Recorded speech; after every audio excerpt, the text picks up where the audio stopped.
La présidente de l'Union européenne victime d'un brouillage GPS de son jet privé par les Russes. Je t'explique tout de suite en une minute tout ce qu'il y a à savoir sur ce brouillage et tu vas voir que toi aussi, en tant que simple passager dans un avion Ryanair ou EasyJet, tu peux être victime de ce brouillage GPS. Par les Russes, mais aussi par les Américains.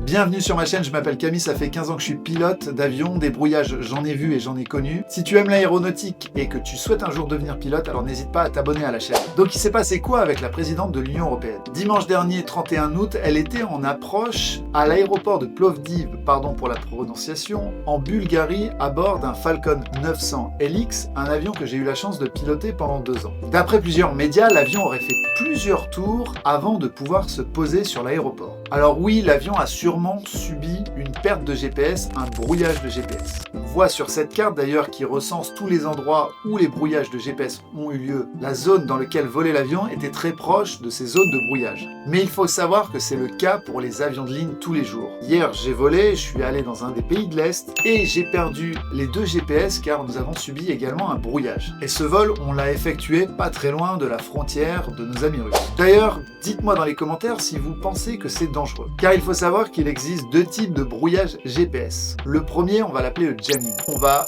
dégrader, voire couper le signal GPS. Le signal est modifié, ce qui fait qu'on va perdre tout simplement les GPS. Et ça, c'est plutôt simple à reconnaître puisque le GPS se déconnecte de l'avion. Il faut savoir aujourd'hui que le GPS est le moyen primaire de navigation des avions de ligne modernes. Mais il y a plus dangereux que le jamming, il y a le spoofing. En fait, on fait croire au GPS en modifiant le signal que l'avion est à une position, enfin que le récepteur GPS est à une position alors que l'avion n'est pas du tout à cette position. On va dégrader le signal, on va le changer pour faire croire au système qu'on est à une autre position. Et ça, c'est beaucoup plus dangereux car il faut s'en rendre compte, ça fait sonner tout un tas de systèmes à bord de l'avion, c'est plutôt contraignant pour nous, mais on a des moyens pour naviguer qui utilisent des balises au sol notamment pour recaler nos systèmes de navigation et se passer du GPS. Il faut savoir que Eurocontrol, l'organisme qui gère le trafic aérien en Europe, recense plusieurs milliers d'événements comme celui-ci tous les ans. Et ce, de plus en plus depuis la guerre en Ukraine. Si on regarde bien la trajectoire de la présidente de l'Union européenne avec son Falcon, on voit qu'en fait, en arrivant sur la première approche, les pilotes ont dû se rendre compte de leur perte de GPS. Et comme la première approche demande à avoir un GPS d'après la carte que je vous montre, ils sont revenus à un moyen conventionnel, c'est-à-dire d'utiliser l'ILS, l'Instrument Landing System, qui est en fait une balise au sol qui va guider l'avion jusqu'à l'atterrissage. Et on voit bien que sur la deuxième carte, qui ne demande pas de GPS, la trajectoire suivie par l'avion est exactement celle-ci.